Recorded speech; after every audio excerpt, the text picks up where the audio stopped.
Good evening everyone. आज हम देखेंगे चैप्टर 7 जनरल एनेस्थेटिक्स का पार्ट 2। इससे पहले हमने पार्ट 1 देखा था जिसमें हमने स्टेजेस ऑफ एनेस्थेशिया देखा था। आज हम ये पार्ट में देखेंगे क्लासिफिकेशन ऑफ जनरल एनेस्थेटिक्स। तो जनरल एनेस्थेटिक्स दो पार्ट में डिवाइड किया गया है, एक है वोलाटाइल और दूसरा है नॉन वोलाटाइल। वोलाटाइल में दो टाइप आते हैं, लिक्विड एंड गैसेस। तो लिक्विड के एग्जांपल है डाइथाइल ईथर, क्लोरोफॉर्म। गैसेस के एग्जांपल्स है नाइट्रस ऑक्साइड, हैलोथेन। तो ये हो गई वोलाटाइल कैटेगरी। अब हम आते हैं नॉन वोलाटाइल कैटेगरी में, जिसमें आते हैं शॉर्ट एक्टिंग बार्बिचुरेट्स, जिसमें आता है थायोपेंटल सोडियम, और नॉन बार्बिचुरेट्स जिसका एग्जांपल है कीटामाइन। तो एक एक करके हम आज इनका डिटेल में स्टडी करेंगे।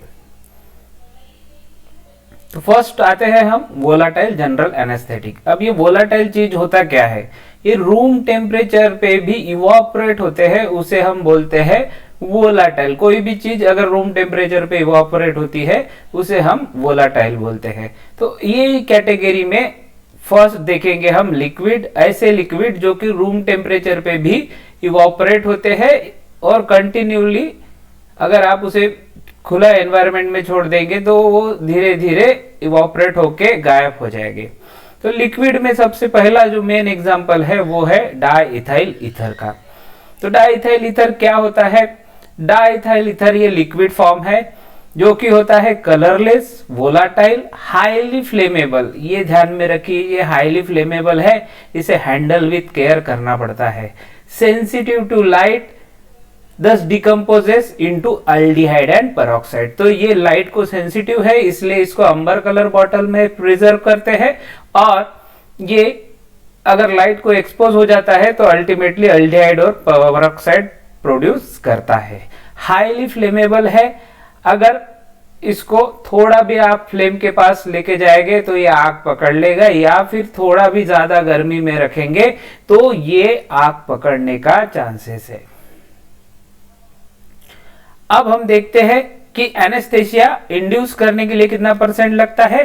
तो डाइथाइल ईथर को लगता है 10 to 15% फॉर इंडक्शन, और इंडक्शन होने के बाद 4 to 5% लगता है मेंटेनेंस ऑफ एनेस्थेशिया के लिए। अगर कोई पेशेंट को एनेस्थेशिया देना है बाय यूजिंग डाइथाइल ईथर तो 10 से 15% का कॉन्सेंट्रेशन आपको लगेगा एनेस्थेशिया इंड्यूस करने को, और वो एनेस्थेशिया मेंटेन करने के लिए उसको 4 to 5% का सप्लाई देना पड़ेगा, सेम डाइथाइल ईथर का। Due to low miscibility with body fluid, large amount of drug require for induction of anaesthesia and induction is slow. तो ये बॉडी फ्लूइड में बहुत ही कम मिसिबल है, जो हमारा बॉडी फ्लूइड है इसको बहुत ही कम एक्सेप्ट करता है। इसकी वजह से 10 to 15% हमें लगता है एनेस्थेशिया इंड्यूस करने के लिए, और इसका एनेस्थेशिया भी जो है वो स्लोली इंड्यूस होता है, यानी टाइम लेता है। Ether irritate respiratory tract and enhance mucosal secretion. तो ईथर जो है ये इरिटेट काइंड ऑफ कंपाउंड है, तो जब भी इससे एनेस्थेशिया देते हैं तो ये रेस्पिरेटरी ट्रैक्ट को क्या करता है? इरिटेट करता है, जिसके वजह से वहां पे म्यूकोजल सिक्रीशन होता है, और अगर रेस्पिरेटरी ट्रैक्ट में म्यूकोजल सिक्रीशन हो गया तो अल्टीमेटली पेशेंट को ब्रीदिंग में तकलीफ होने लगता है। Ether is also known to increase heart rate, blood pressure and blood sugar. तो ईथर जो है अगर उससे एनेस्थेशिया देते हैं तो पेशेंट का हार्ट रेट बढ़ सकता है, ब्लड प्रेशर बढ़ सकता है, या फिर ब्लड शुगर भी बढ़ सकता है अगर पेशेंट सेंसिटिव है डाइथाइल ईथर को। Ether causes peripheral वासोडाइलेशन।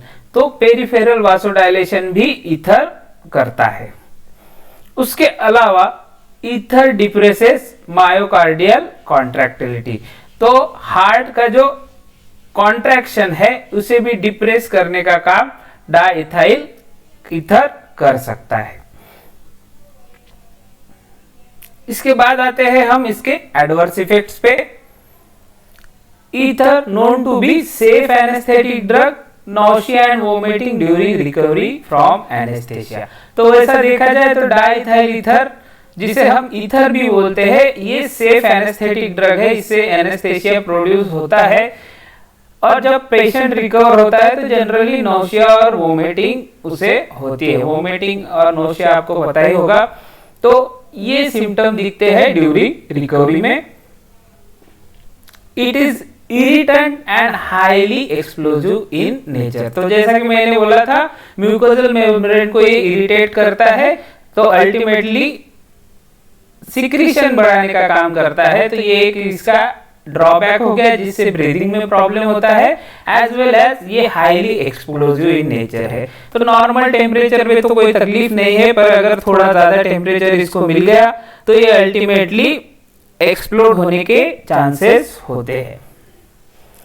During induction sensitization of baroreceptor induce reflux inhibition of heart contractility.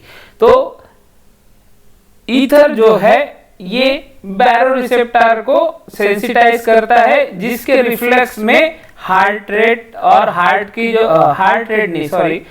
की कॉन्ट्रैक्टिलिटी जो है वो इनहिबिट हो जाती है। तो ये इसका एक और एडवर्स इफेक्ट है। Children shows tendency to ether conversion. अगर चिल्ड्रन को हम यूज करते हैं ईथर फॉर एनेस्थेसिया तो ईथर कन्वर्जन होने के चांसेस है। अब कॉन्ट्रा इंडिकेशन देख लेते हैं। No contra indication to ether therapy have been stated due to its safety. तो डाइथाइल ईथर वैसा तो सेफ एनेस्थेटिक ड्रग है, तो एज सच ऐसा कोई Contra indication during ether therapy में कोई दिखाई नहीं देता है, इसलिए इसे सेफ एनेस्थेटिक और जनरल एनेस्थेटिक ड्रग हम कंसीडर कर सकते हैं। Therapeutic use. Ether is used as a safe general anesthetic agent. It is still used in pediatric anesthesia. It can be employed during delivery to reduce labor pain. तो ether क्या है? Safe general anaesthetic agent है। ये still use होता है paediatric anaesthesia के लिए, जो बच्चों के सर्जरी हो गया या फिर कोई छोटा मोटा सर्जरी हो गया उसके लिए इसको यूज करते हैं। इसके अलावा during delivery to reduce labour pain इसे यूज करते हैं।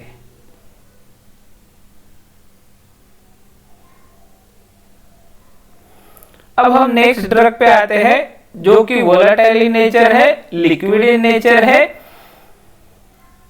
क्लोरोफॉर्म। तो क्लोरोफॉर्म कैसा होता है? क्लोरोफॉर्म भी कलरलेस होता है। हाँ, ये ईथर इतना एक्सप्लोजिव नहीं होता है, because it is non flammable. Non flammable means ये फ्लेम नहीं पकड़ता है। वोलेटाइल नेचर तो है, बट ये सेंसिटिव टू लाइट है। अगर लाइट को एक्सपोज हो जाए तो ये फॉस्जिन गैस प्रोड्यूस करता है, जो कि पॉइजनस गैस है। और इसीलिए क्लोरोफॉर्म का जो भी कंटेनर है उसे सिंगल टाइम ही यूज करते हैं। सिंगल टाइम यूज करने के बाद उसे फर्दर यूज नहीं करते हैं। Chloroform is highly potent general anesthetic which can produce all stages of anesthesia without causing hypoxia। तो क्लोरोफॉर्म जो है ये हाईली पोटेंट जनरल एनेस्थेटिक है, जो कि सभी स्टेज, जो 4 स्टेजेस है जो कि हमने पार्ट 1 में देखी थी, वो सब प्रोड्यूस करता है without causing hypoxia. Hypoxia means deficiency of oxygen, कि भाई ऑक्सीजन का जो इशू है इसमें नहीं आता, और ये चारों स्टेजेस एनेस्थेसिया की प्रोड्यूस करने की ताकत रखता है। Just 1% of chloroform is inspired air is sufficient for the induction of anaesthesia. अगर हम इंस्पायर्ड एयर के साथ सिर्फ 1% भी क्लोरोफॉर्म देते हैं तो ये एनेस्थेसिया इंड्यूस करता है। तो इतना 1% ही सफिशिएंट है, जबकि ईथर का कंडीशन में हमें 10 to 15% कॉन्सेंट्रेशन लगता है for the induction of anaesthesia. Surgical anaesthesia can be achieved in 2 to 3 minute. तो सर्जिकल एनेस्थेसिया जहां पे सर्जरी करते हैं, जो स्टेज में हम, वो 2 से 3 मिनट में अचीव हो जाता है when you are using chloroform as a general anesthetic. Care should be taken to dilute the chloroform vapor with pure air to avoid overdose which may lead to circulatory collapse. तो ये जो है बहुत potent होने के वजह से हमें केयर लेना पड़ता है। ये वेपर्स जो है क्लोरोफॉर्म की, इसे डाइल्यूट करना पड़ता है विथ प्योर एयर, जिसकी वजह से ओवरडोज के चांसेस हम अवॉइड कर सके, ओवरडोज से पेशेंट को होने वाला खतरा हम कम कर सके।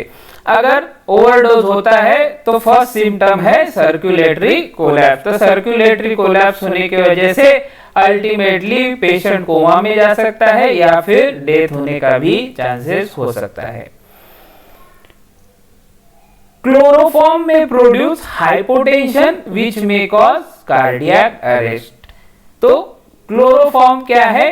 क्लोरोफॉर्म पोटेंट है, अगर थोड़ा भी कम ज्यादा हो गया तो यह हाइपोटेंशन प्रोड्यूस कर सकता है और अल्टीमेटली कार्डियक अरेस्ट कर सकता है, जिससे पेशेंट का डेथ होने का चांसेस है। अब हम देखते हैं इसके एडवर्स इफेक्ट। तो chloroform have major toxic effect on liver. तो क्लोरोफॉर्म का सबसे बड़ा मेजर टॉक्सिक इफेक्ट है कि भाई ये लीवर पे जाके डैमेज करता है। Repeated doses of chloroform causes cirrhosis, degeneration of heart and kidney. तो क्लोरोफॉर्म अगर रिपीटेड डोज में यूज किया तो ये सिरोसिस, अल्टीमेटली लीवर को डैमेज करता है। सिरोसिस का मीनिंग होता है डैमेज ऑफ लीवर, लीवर को डैमेज करता है। इसके अलावा हार्ट और किडनी को भी ये डैमेज करता है। तो ये इसका मेन ड्रॉबैक है। It also produce delayed chloroform poisoning and post anaesthetic toxaemia. तो ये भी इसका एक साइड इफेक्ट है कि भाई ट्रीटमेंट लेने के कुछ दिनों बाद भी इसके इफेक्ट दिखते हैं, इसलिए इसे डिलेड क्लोरोफॉर्म पॉइजनिंग या पोस्ट एनेस्थेटिक टॉक्सेमिया जो बोलते हैं, ये भी प्रोड्यूस होते हैं while यूजिंग क्लोरोफॉर्म। तो क्लोरोफॉर्म आफ्टर ट्रीटमेंट भी आपको पॉइजनस इफेक्ट दिखाता है या टॉक्सिक इफेक्ट दिखाता है। Chloroform also produce hypotension, cardiac arrest, ventricular fibrillation and arrhythmia.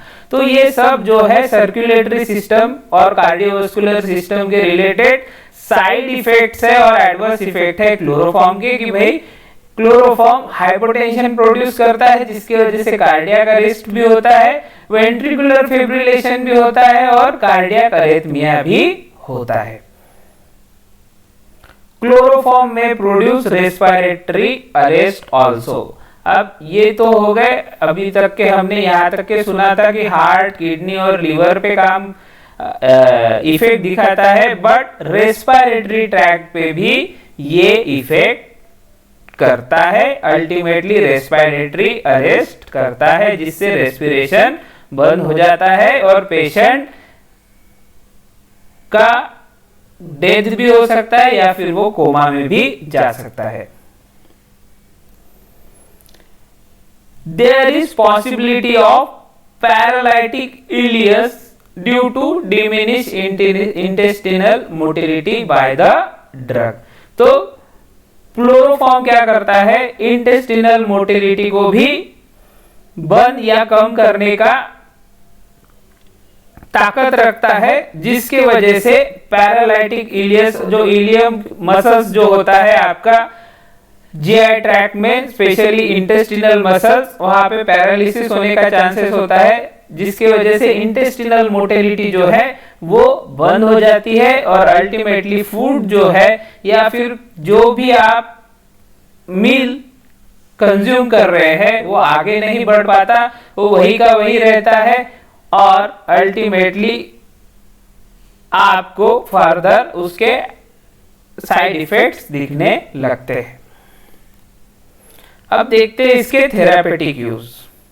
Due to its severe toxic effect it is no longer use as a surgical anaesthetic agent except in obstetrical anaesthesia. तो इसके इतने सारे side effect है, इतने सारे toxic effect है, इसके वजह से इसको जनरल एनेस्थेटिक एजेंट करके यूज नहीं करते। नो लॉन्गर यूज है इसका, मीन्स अभी यूज ही नहीं होता है। सिर्फ जो ऑब्स्टेट्रिकल एनेस्थेसिया करके कुछ कंडीशन में इसको यूज करते हैं। ये ऑब्स्टेट्रिकल मीन्स आपका जो प्रेगनेंसी रिलेटेड, डिलीवरी रिलेटेड जो भी सर्जरीज होता है या फिर कॉम्प्लिकेशंस होता है जिसमें कोई ड्रग काम नहीं करता, तो ड्रग ऑफ चॉइस बोल के क्लोरोफॉर्म को कभी कभी यूज करते हैं। तो ये हो गए इसके थेरापेटिक यूजेस। इसके अलावा externally it is used as an counter irritant and rubefacient. तो जनरल एनेस्थेटिक तो इसके बहुत साइड इफेक्ट है, बट एक्सटर्नली इसको आप काउंटर इरिटेंट और रूबिफिशिएंट करके यूज कर सकते हैं।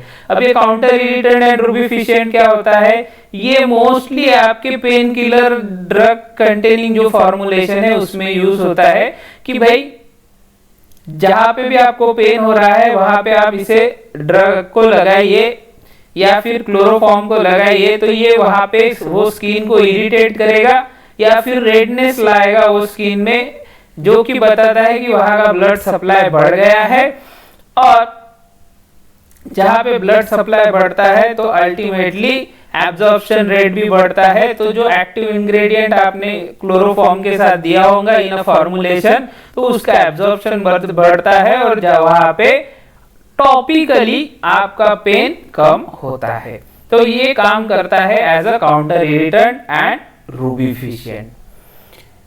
Dilute solution internally used as carminative, stomachic and flavoring agent। तो इसका जो डाइल्यूट सॉल्यूशन जो है वो कार्मिनेटिव करके भी यूज करते हैं, स्टोमैचिक करके भी यूज करते हैं या फिर फ्लेवरिंग एजेंट करके भी यूज करते हैं। स्टोमैचिक मींस डाइजेस्टिव एंजाइम्स को सीक्रेट करने का काम ये क्लोरोफॉर्म करता है। अल्टीमेटली भूख बढ़ाने का काम आपका ये क्लोरोफॉर्म करता है। तो इसका डाइल्यूट सॉल्यूशन अगर हम इंटरनली लेते हैं तो ये एज अ कार्मिनेटिव आपको पता है कि which removes gas from GI tract, stomachic भूख बढ़ाने वाला और फ्लेवरिंग एजेंट फ्लेवर ऐड करने वाला। तो ये काम आपका क्लोरोफॉर्म करता है। इसके अलावा एज अ जनरल एनेस्थेटिक इसको कभी भी यूज नहीं करते due to very severe toxic effect. It is also sometimes employed as a vehicle for extraction of organic drugs। तो जो ऑर्गेनिक ड्रग्स होते हैं या फिर आप हर्बल ड्रग्स बोल सकते हैं, उसमें से जो फाइटोकेमिकल्स को एक्सट्रैक्ट करना है तो एज अ व्हीकल और एज अ सॉल्वेंट करके भी क्लोरोफॉर्म को यूज करते हैं। क्लोरोफॉर्म ये नॉन पोलर इन नेचर है। नॉन पोलर मींस इसमें कोई चार्ज नहीं होता और ये वाटर में मिसिबल नहीं होता। तो वही इंग्रेडिएंट हमारे जैसे ऑयल हो गए, इसेंशियल ऑयल हो गए, ऑयल भी वाटर में सोल्यूबल नहीं होता, तो उनको एक्सट्रैक्ट करने के लिए ये क्लोरोफॉर्म जो है यूज होता है एज अ व्हीकल और solvent for the extraction of various organic drug from crude drug. Crude drug बोले तो आपके बार्क हो गए, लीफ हो गए, तो ये चीजों में एक्सट्रैक्ट करने के लिए भी इसका यूज होता है। अब हम आते हैं थर्ड वन, हैलोथेन पे। तो हैलोथेन क्या है? हैलोथेन हेवी कलरलेस वोलाटाइल लिक्विड है जो कि नॉन फ्लेमेबल है और नॉन एक्सप्लोजिव भी है।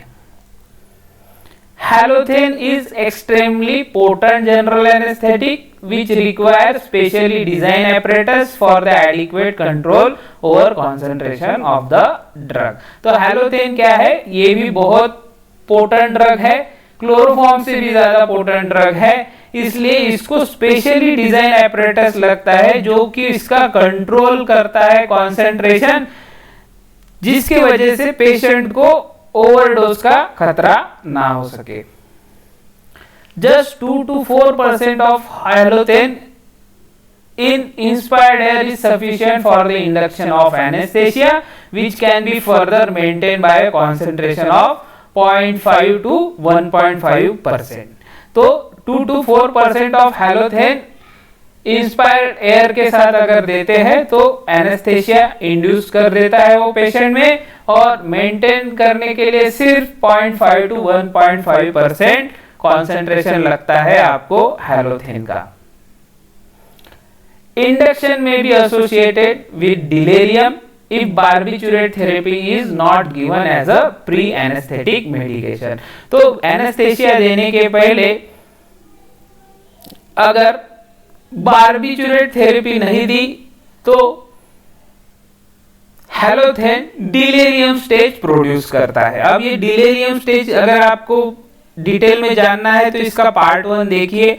Delirium nothing but a excitement of patient. तो पेशेंट एक्साइट हो जाता है तो उसको काम करने के लिए एक प्री एनेस्थेटिक मेडिकेशन देते हैं जिसे बोलते हैं बार्बिचुरेट। तो ये बार्बिचुरेट क्या करता है, पेशेंट को पहले ही सीडेटिव मोड में लेके जाता है, थोड़ा सा उसको calm डाउन करता है, उसको थोड़ा सा साइलेंट करता है, जिससे कि वो फर्दर जब हम हैलोथेन उसे इंड्यूस करते हैं तो वो एक्साइट ना हो या फिर वायलेंट ना हो। Sign and symptoms of halothane anaesthesia resembles those produced by chloroform. तो जो साइन एंड सिम्टम्स है हैलोथेन के एनेस्थेशिया के सेम है जो कि क्लोरोफॉर्म प्रोड्यूस करता है। Hypoxia is absent but the degree of muscular relaxation achieved by halothane is not adequate to allow intra-abdominal operation। तो यह इसमें भी हाइपोक्सिया जो है ये होता नहीं है। Hypoxia means insufficient supply of oxygen जो है ये स्टेज इसमें भी नहीं आती हैलोथेन में, बट जो मसल रिलैक्सेशन अचीव होना चाहिए फॉर द ऑपरेशन वो हैलोथेन में उतना एडिक्वेट नहीं हो पाता, जिसके वजह से इंट्रा एब्डोमिनल जो एब्डोमिनल कैविटी के अंदर के जो ऑपरेशन है उसमें हैलोथेन का यूज सिर्फ हम नहीं कर सकते। इसके अलावा हमें मसल रिलैक्सेंट मेडिकेशन भी लेना पड़ता है, जिसके वजह से हमारे मसल्स जो है वो कंप्लीटली रिलैक्स हो सके और हमारा ऑपरेशन हो सके। तो इंट्रा एब्डोमिनल ऑपरेशन के लिए ओनली अगर हैलोथेन हम अगर देते हैं तो पेशेंट को में भी प्रॉब्लम हो सकते हैं, पेन वो फील कर सकता है because adequate muscle relaxation by halothane नहीं हो पाता। Halothane produce bronchodilation, hence drug of choice for the patient with asthma. तो ये अस्थमाटिक पेशेंट के लिए ड्रग ऑफ चॉइस है बिकॉज इट प्रोड्यूस ब्रोंकोडायलेशन। और आपको तो पता है कि अस्थमेटिक पेशेंट को ब्रीदिंग का इशू होता है, और हमने इससे पहले जो 2 ड्रग देखे हैं उसमें स्पेशली डाइथाइल ईथर ये सिक्रीशन बढ़ाता है और पेशेंट को रेस्पिरेटरी प्रॉब्लम होने के चांसेस होते हैं। तो हैलोथेन क्या करता है, ब्रोंकोडायलेशन करता है, जिसकी वजह से अस्थमेटिक पेशेंट को कोई प्रॉब्लम नहीं आता ड्यूरिंग सर्जरी। अब हम आते हैं सेकंड कैटेगरी वोलाटाइल में, वो है गैसेस। गैसेस वोलाटाइल गैसेस में आता है फर्स्ट वन नाइट्रस ऑक्साइड। तो नाइट्रस ऑक्साइड क्या है, colourless, sweet smell, non inflammable and non explosive gas but support combustion. तो नाइट्रस ऑक्साइड ये कलरलेस गैस है, उसकी स्मेल स्वीट है, ये non inflammable and non explosive है बट कंबस्टन को सपोर्ट करता है। अगर आग लग रही है और अगर वहां पे नाइट्रस ऑक्साइड है तो नाइट्रस ऑक्साइड से हम अगर आग बुझाने का कोशिश करेंगे कि भाई नॉन इन्फ्लामेबल है और नॉन एक्सप्लोजिव है, तो ऐसा नहीं होगा, वो और आग को भड़काएगा। तो तो ये सपोर्ट करता है कंबस्शन को, बट ओरिजिनली ये non inflammable and non explosive in nature है। Nitrous oxide is marked in liquid form under 50 atmospheric pressure in royal blue cylinder. तो नाइट्रस ऑक्साइड को मार्केटेड करते हैं as a liquid under 50 atmospheric pressure in royal blue cylinder. तो इसका cylinder का colour जो होता है रॉयल ब्लू कलर का होता है, और इसके अंदर जो नाइट्रस ऑक्साइड जो होती है वो प्रेशर से लिक्विड फॉर्म में कन्वर्ट करके मार्केट करते हैं। Mixture of nitrous oxide and oxygen containing 80% of it causes unconsciousness and analgesia। तो mixture of nitrous oxide and oxygen, nitrous oxide रहेगा इसमें 20%, ऑक्सीजन रहेगा 80%। ये कॉम्बिनेशन अगर हम यूज करते हैं तो ये अनकॉन्शियसनेस प्रोड्यूस करता है as well as analgesia produce करता है। अब एनाल्जेसिया आपको पता है ऐसे ड्रग जो कि पेन रिड्यूस करते हैं उसे हम एनाल्जेसिक बोलते हैं। तो ये स्टेज फर्स्ट स्टेज है आपकी स्टेज ऑफ एनेस्थेसिया की। स्टेज ऑफ एनाल्जेसिया वो आप हमारे पहले पार्ट में देख सकते हैं। बट सर्जिकल एनेस्थेसिया के लिए हमें 80% कॉन्सेंट्रेशन चाहिए, ठीक है, हमें 80% कॉन्सेंट्रेशन नेसेसरी लगता है। बट हम ये नाइट्रस ऑक्साइड 80% नहीं दे सकते। क्यों नहीं दे सकते? Because it cause anoxia and cerebral damage. तो हम जो है नाइट्रस ऑक्साइड को 20% में दे सकते हैं, 80% में नहीं दे सकते। 80% सर्जिकल एनेस्थेसिया डेफिनेटली प्रोड्यूस करता है, बट उसके साथ ही एनॉक्सिया प्रोड्यूस करता है, मींस डिफिशियंसी ऑफ ऑक्सीजन। और अगर हमको डिफिशियंसी हो गया ऑक्सीजन का, तो अल्टीमेटली हमारे जो सेल है बॉडी के सेल जिन्हें ऑक्सीजन चाहिए वो अल्टीमेटली प्रॉब्लम करना चालू करेंगे और अल्टीमेटली सेरिब्रल डैमेज होगा। क्योंकि मोस्टली जो जनरल एनेस्थेटिक ड्रग है वो आपके सेंट्रल नर्वस सिस्टम पे एक्ट करते हैं। तो अगर हम 80% कॉन्सेंट्रेशन में भी अगर नाइट्रस ऑक्साइड देते हैं फॉर सर्जिकल एनेस्थेसिया कि भाई हम सर्जरी कर सके, तो हम बहुत बड़ी गलती कर देंगे जिसमें पेशेंट को सेरिब्रल डैमेज हो सकता है, उसका ब्रेन का सेरिब्रल एरिया डैमेज होके उसे इश्यू हो सकता है। अब ये 80% कॉन्सेंट्रेशन भी कितना मिनट लेने के बाद ये प्रॉब्लम आएगा?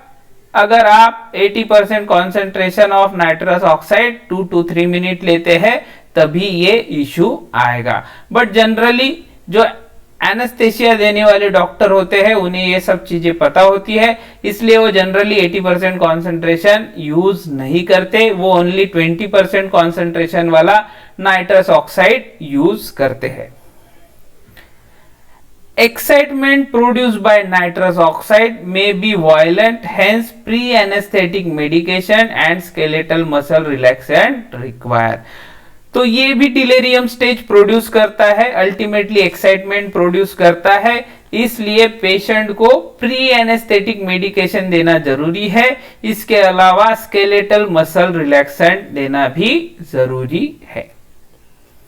Nitrous oxide commonly use as adjuvant to other anesthetic agent. It is employed for extraction of tooth, obstetrical analgesia and for certain painful procedure। तो 20% नाइट्रस ऑक्साइड जो है जो गैसियस स्टेज में है इसे as a main drug use नहीं करते हैं, एज अ एडजुवेंट यूज करते हैं विथ अदर एनेस्थेटिक एजेंट जो कि बेटर है, जो कि सेफ है, उसके साथ इसको यूज करते हैं। ये जनरली एम्प्लॉय और यूज करते हैं for the extraction of tooth extraction में, या फिर obstetrical analgesia means during delivery इसको यूज करते हैं as a analgesia to reduce labour pain आप बोल सकते हैं, और फॉर सर्टन पेनफुल प्रोसीजर में इसको यूज करते हैं। तो ये हो गया नाइट्रस ऑक्साइड। उसके बाद हम आते हैं साइक्लोप्रोपेन, जो कि सेकंड ड्रग है गैसियस स्टेज में। ये हेवी होता है और ये कलरलेस गैस होता है with characteristic ether like order. इसका जो ऑर्डर होता है वो ईथर जैसा होता है, बट ये थोड़ा हेवी इन नेचर होता है और ये कलरलेस होता है। It is marketed as a liquid under pressure in orange colour cylinder. तो ये भी लिक्विड फॉर्म में मार्केट करते हैं, इसको भी अंडर प्रेशर में लिक्विड में कन्वर्ट करते हैं और ऑरेंज सिलेंडर में इसको मार्केट करते हैं। तो इसका सिलेंडर जो होता है वो ऑरेंज कलर का होता है। It is inflammable and explosive liquid.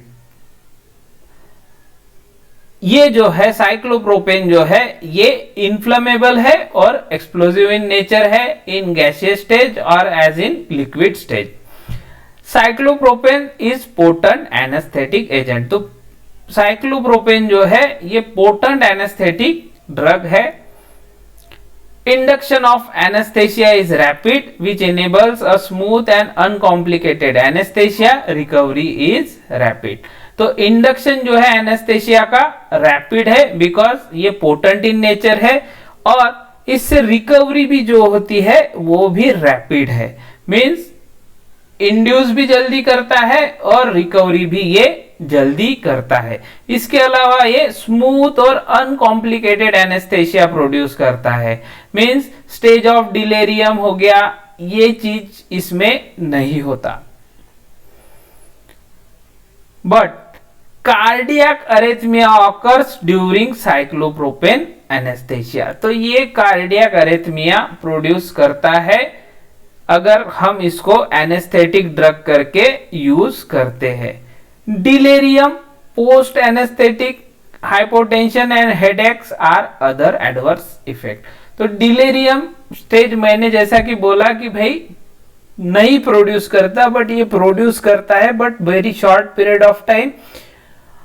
और पोस्ट एनेस्थेटिक हाइपोटेंशन मीन्स आपकी सर्जरी होने के बाद यह हाइपोटेंशन भी प्रोड्यूस करने के चांसेस है। इसके अलावा हेडेक भी ये प्रोड्यूस करता है एज एन एडवर्स इफेक्ट।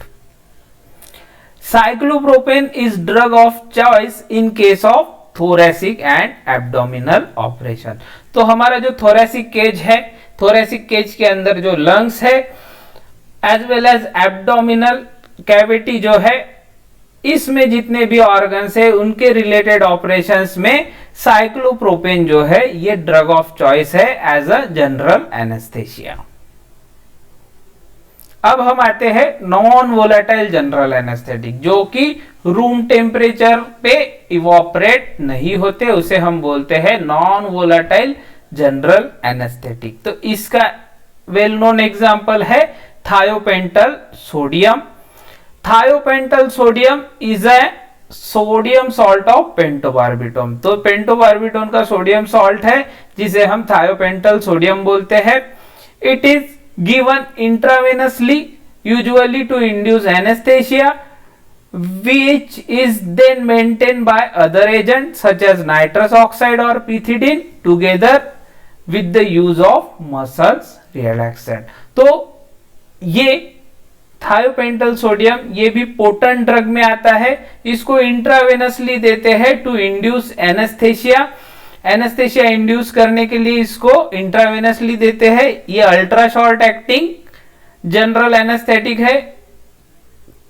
तो इसका जो इंडक्शन है very short period of time के लिए होता है, हार्डली 15 या 20 मिनट के लिए होता है।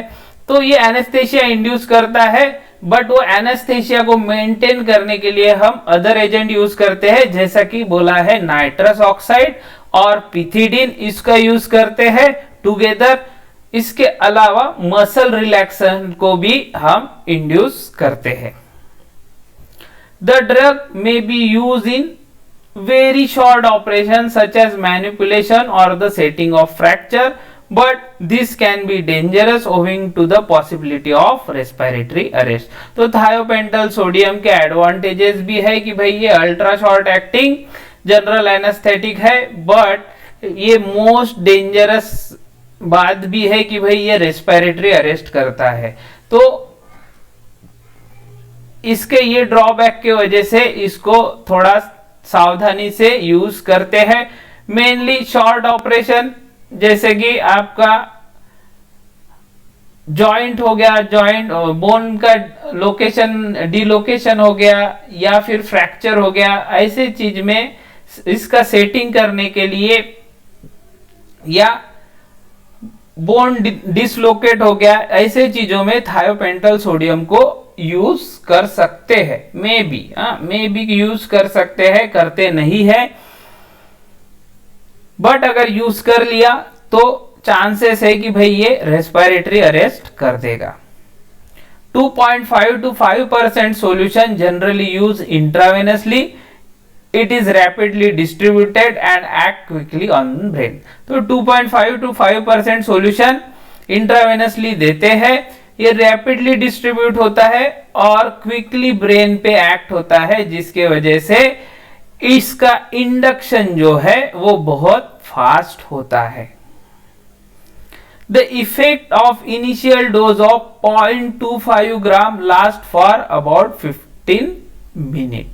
तो अगर 0.25 ग्राम इनिशियल डोज अगर हम थायोपेंटल सोडियम का देते हैं तो 15 मिनट के लिए ये पेशेंट को एनेस्थेटिक कंडीशन में पहुंचा सकता है और 15 मिनट के लिए पेशेंट को ये अनकॉन्शियस स्टेज में पहुंचा सकता है। इसलिए इसको बोलते हैं ultra short acting drug. Undesirable effect include depression of respiration, respiratory arrest मैंने जैसा कि बोला था, कफिंग हो गया, लैरिंगोस्पाज्म जो वोकल कॉर्ड है इसमें स्पाज्मेटिक इफेक्ट दिखा सकता है, ब्रोंकिया जो है उसमें ब्रोंकोस्पाज्म दिखा सकता है और अल्टीमेटली ब्रीदिंग में प्रॉब्लम कर सकता है। इसलिए इसको यूज करते टाइम थोड़ा प्रिकॉशन लेना पड़ता है। It is use intravenously for induction of anesthesia and as a basal anesthetic। तो ये जो है आपका थायोपेंटल सोडियम, इसको एनेस्थेशिया इंड्यूस करने के लिए यूज करते हैं, as well as basal anaesthesia करके भी यूज करते हैं। बेसल एनेस्थेशिया क्या होता है ये हम आगे देखेंगे, बट इन जनरल बता देता हूं। बेसल एनेस्थेटिक ड्रग इसलिए देते हैं कि भाई पेशेंट जो है जो ज्यादा नर्वस है या फिर ज्यादा एक्साइट है उसको काम डाउन करने के लिए, कि भाई जब तक के वो ऑपरेशन थिएटर तक के नहीं पहुंच जाता ये ड्रग देते हैं, तो उसे हम बेसल एनेस्थेटिक बोलते हैं। तो एज अ बेसल एनेस्थेटिक और for the induction of anaesthesia आप थायोपेंटल सोडियम को यूज कर सकते हैं। अब हमारे ड्रग्स खत्म हो गए हैं as a syllabus point of view, जो कि इंपॉर्टेंट ड्रग्स है जो कि पूछते हैं। अब हम देखते हैं कि भाई हमारा आइडियल जनरल एनेस्थेटिक एजेंट कैसा होना चाहिए, तो उसकी प्रॉपर्टीज हम देखते हैं। एक्चुअली ये प्रॉपर्टीज तो हमने पहले देखना चाहिए, बट हम इसको अभी बीच में देखते हैं। इट शुड बी पोटेंट, तो ये पोटेंट होना चाहिए कि भाई जैसा ही हमारी बॉडी में गया एनेस्थेशिया प्रोड्यूस होना चाहिए, इंडक्शन होना चाहिए एनेस्थेशिया का। It should not require any complicated apparatus for administration.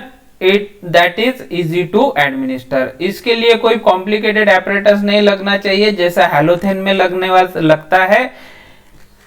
Simple administration होना चाहिए, भाई इसको ले लो और आपको एनेस्थेशिया इंड्यूस हो जाएगा। Then both induction and recovery should be rapid without any unpleasant symptom. तो साइक्लोप्रोपेन जो हमने देखा था वैसा काइंड ऑफ प्रॉपर्टी हमारे आइडियल जनरल एनेस्थेटिक में होना चाहिए कि भाई इंडक्शन भी फास्ट होना चाहिए और इससे रिकवरी भी इसकी फास्ट होनी चाहिए विदाउट एनी अनप्लीजेंट सिम्टम, जैसा नोशिया, वोमिटिंग हो गया, रेस्पिरेटरी का प्रॉब्लम हो गया, हाइपोटेंशन हो गया, अरिथमिया, ये चीजें नहीं होना चाहिए।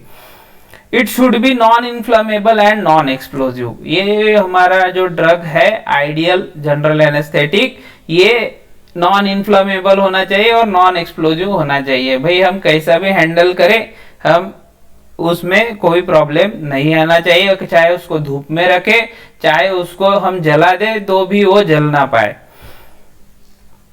It should be capable of producing adequate muscle relaxation. तो जो आइडियल जनरल एनेस्थेटिक जो है वो एडिक्वेट मसल रिलैक्सेशन प्रोड्यूस करना चाहिए, हमें एडिशनल मसल रिलैक्सेंट लेने की जरूरत नहीं पड़नी चाहिए। It should act as an effective analgesic. हमारा जो आइडियल जनरल एनेस्थेटिक है ये इफेक्टिव एनाल्जेसिक होना चाहिए कि भाई एनाल्जेसिक इफेक्ट जो है उसका एडिक्वेट होना चाहिए, पेशेंट को कोई पेन फील नहीं होना चाहिए। It should be non toxic and non irritant. तो हमारा प्रोडक्ट जो है टोटली सेफ होना चाहिए, इसके कोई टॉक्सिक इफेक्ट नहीं होना चाहिए और नॉन इरिटेंट नहीं होना चाहिए, इरिटेट नहीं करना चाहिए पेशेंट को ड्यूरिंग ट्रीटमेंट, आफ्टर ट्रीटमेंट। ये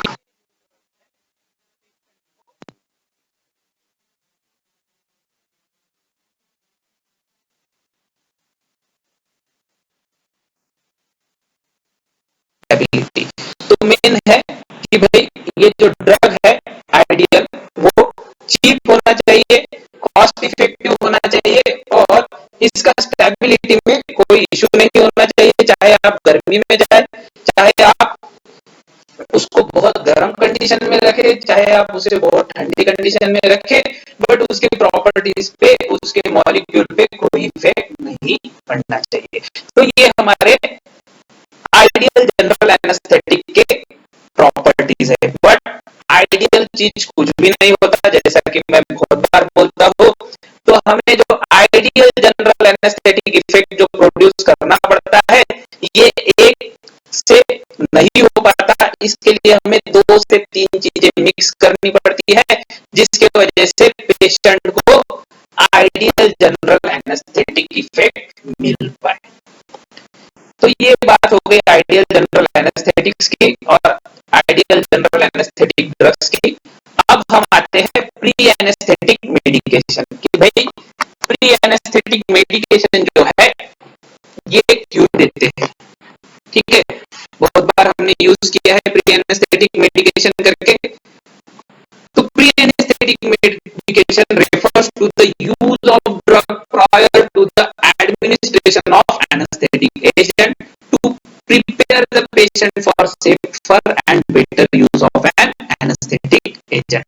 तो प्री एनेस्थेटिक मेडिकेशन जो है ये ऐसे ड्रग्स है जो कि मेन एनेस्थेटिक एजेंट जो है उसके पहले देते हैं पेशेंट को, कि जिसके वजह से पेशेंट जो है ये प्रिपेयर हो सके फॉर मेन एनेस्थेटिक एजेंट। समझ गए आप? Pre anaesthetic medication ultimately patient को काम करता है, पेशेंट को शांत करता है, जिसके वजह से पेशेंट को फर्दर हम हमारा जो मेन जनरल एनेस्थेटिक एजेंट दे सके, अच्छी तरीके से दे सके और पेशेंट आराम से उसे ले सके। तो रीजन देख लेते हैं हम ऐसी मेडिकेशन की जरूरत हमें क्यों है। To reduce excitement due to anxiety and apprehension. तो पहला रीजन ये है कि भाई पेशेंट जो है एक्साइटमेंट कंडीशन में रहता है ड्यू टू एंजाइटी और एप्रीहेंशन, या तो डरा रहता है उसकी वजह से या नर्वस रहता है, तो उसकी वजह से वो एक्साइटमेंट स्टेज में चला जाता है। ऑपरेशन उसके लिए नया चीज होता है, तो उसका एंजाइटी कम करने के लिए हमें प्री एनेस्थेटिक मेडिकेशन देना पड़ता है। To relieve pre operative and post operative pain. तो प्री ऑपरेटिव पेन, अगर वो पेशेंट ऑलरेडी पेन में है या फिर ऑपरेशन होने के बाद उससे कोई पेन होता है, तो ऐसी चीजों के लिए भी प्री एनेस्थेटिक मेडिकेशन देते हैं, लाइक एनाल्जेसिक एजेंट भी देते हैं, जो कि उसका पेन कम कर सके। उसके बाद थर्ड रीजन है to counteract some of the adverse effect of anaesthetic agent. तो एनेस्थेटिक एजेंट हमने देखे हैं कि बहुत से एनेस्थेटिक एजेंट के बहुत सारे एडवर्स इफेक्ट है, अरिथमिया है, रेस्पिरेटरी अरेस्ट है, हाइपर सिक्रीशन है। तो ये जो एडवर्स इफेक्ट है इसको काउंटर एक्ट करने के लिए भी प्री एनेस्थेटिक मेडिकेशन देते हैं, जो कि भाई मेन एनेस्थेटिक एजेंट के एडवर्स इफेक्ट को कम करने का या फिर काउंटर एक्ट करने का काम करते हैं। फोर्थ रीजन है टू हैव सिनर्जिस्टिक और additive effect with anesthetic agent so that dose and hence toxicity of anesthetic agent could be reduced। तो ये चौथा मेन और इम्पोर्टेंट इफेक्ट है कि भाई ये प्री एनेस्थेटिक मेडिकेशन हम इसलिए भी देते हैं कि जो मेन हमारा जनरल एनेस्थेटिक एजेंट है जिसमें बहुत सारे टॉक्सिक इफेक्ट है और एडवर्स इफेक्ट है, वो एडवर्स इफेक्ट क्रिएट ना हो पाए, इसके लिए भी हम प्री एनेस्थेटिक ड्रग देते हैं, जो कि सिनर्जिस्टिक और एडिटिव इफेक्ट प्रोड्यूस करता है with your main anaesthetic agent, जिसके वजह से जो एनेस्थेटिक एजेंट जो है हमारा जो जनरल मेन एनेस्थेटिक एजेंट है उसकी क्वांटिटी कम लगे, और उसकी क्वांटिटी कम लगेंगी तो अल्टीमेटली उसकी टॉक्सिसिटी जो है वो रिड्यूस हो जाएगी, जिसकी वजह से पेशेंट को टॉक्सिक इफेक्ट नहीं मिलेगा।